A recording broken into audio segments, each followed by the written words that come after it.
د اسلامي امارت د امر بالمعروف وزارت چارواکي په دوو ډلو ویشل شوي او شدید اختلافات ترمنځ راپورته او رسوا شوي. درنو لیدونکو ستړي مه شئ. ګڼ شمېر افغانان د اسلامي امارت د امر بالمعروف د نوي قانون په اړه سخت اندېښمن دي.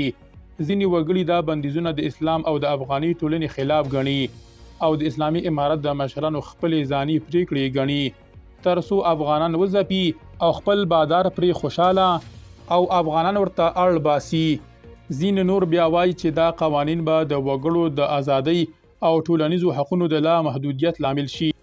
د افغانانو په منځ کې دا ویره شته چې دغه قانون پلي کول به په ټولنه کې وګړي نور هم سره وویشي.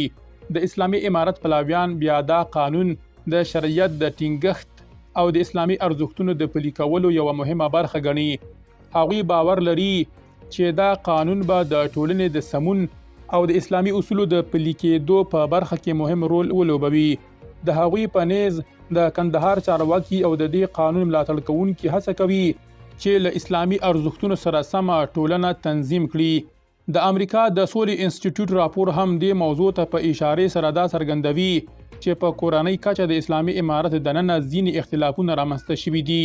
د امریکا د سولې انسټیټیوټ په خپل وروستي راپور کې لیکلي د امر بالمعروف نوي قانون پر سر اسلامي امارت پر دوو ډلو ویشل شوی دی.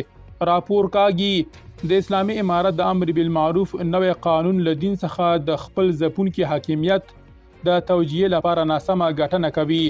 راپور ډیروي د اسلامي امارت څو والیانو او یو شمېر نورو څیرو په ښکاره د دغه قانون له پلي کېدو سره مخالفت ښودلی او ځینو څیرو یې آن په لویو او عمومي غونډو کې په ښکاره پر دې قانون نیوکې کړي دي.